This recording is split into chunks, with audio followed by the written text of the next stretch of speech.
पंजाब दी दुनिया दी इस वक्त दी सब तो बड़ी खबर है कि सिद्धू मूसेवाले दे जिहड़े वाला साहब ने वो एक परेशानी दे विच गिरफ्तार हो चुके ने। जिहड़े अपना हुकूमती अदारे ने उन्हां दे चढ़दे पंजाब दे वो उन्हां कोलों पुछ परतीत कर रहे हैं कि भी इन्हां दा जिहड़ा होने वाला बेटा वे उन्होंने साबित किया जाए कि वो इन्हां दा ही है। इस गल तो बाद उन्होंने अपना एक वीडियो बयान भी जारी किया है जिहड़ा कि असीं तुहानूं सुणाने। सुनो। समूह पंजाबियां नूं प्यार सत्कार भरी सत श्री अकाल। अज तुहाडे सनमुख होण दा मेरा इक्को ही कारण है, जिवें तुहानूं सारिआं नूं पता है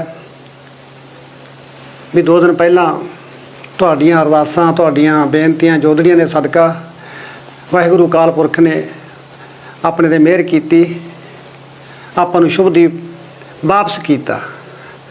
परंतु अज सवेर तो मन बड़ा परेशान सी। सोचा तुहानूं भी सारी इस गलबात का पता होना चाहिए कि प्रशासन सवेर तो मैनूं परेशान कर रहा इस गल लई भी तुसीं अपने इस बच्चे दे सानूं डॉकूमेंट पेश करो।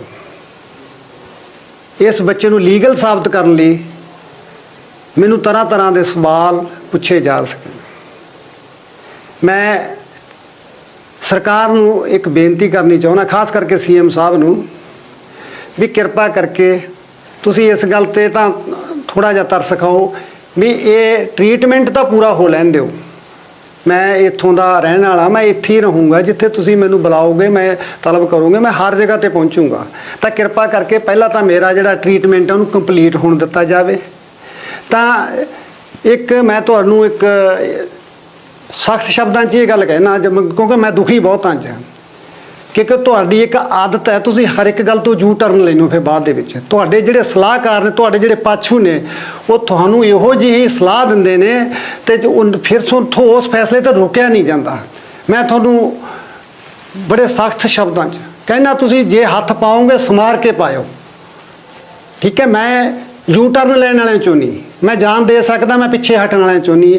मैं जिथों तक गल कानून की है, मेरे पुत ने जिन्ना 28 साल की जिंदगी जूँ ही कानून के दायरे च रह के जूँ। मैं एक साबका फौजी हाँ, मैं कानून की हर जगह उत्ते रिस्पैक्ट करदा और मैं तुहानूं यकीन भी दिवाउणा चाहुंदा इस गल का भी मैं कानून के हर पहलू ते खरा उतरूँगा। मैं किसी भी जगह के उत्ते कानून की उलंघना नहीं की। अगर मैं की हुई मैनूं फड़ के जेल च पा दो। अगर तुहानूं फिर भी मेरे ते विश्वास नहीं, पहला मेरे ते FIR कट्टो, फड़ के मैनूं अंदर दिओ, फिर इन्वैस्टिगेशन करो। तो मैं अपने सवै विश्वास के नाल गल कहना भी मैं सारे लीगल डॉकूमेंट तुहाडे सामने पेश करके मैं इत्थों साफ वारी निकल के दिखाऊँगा तुहानूं। धन्नवाद।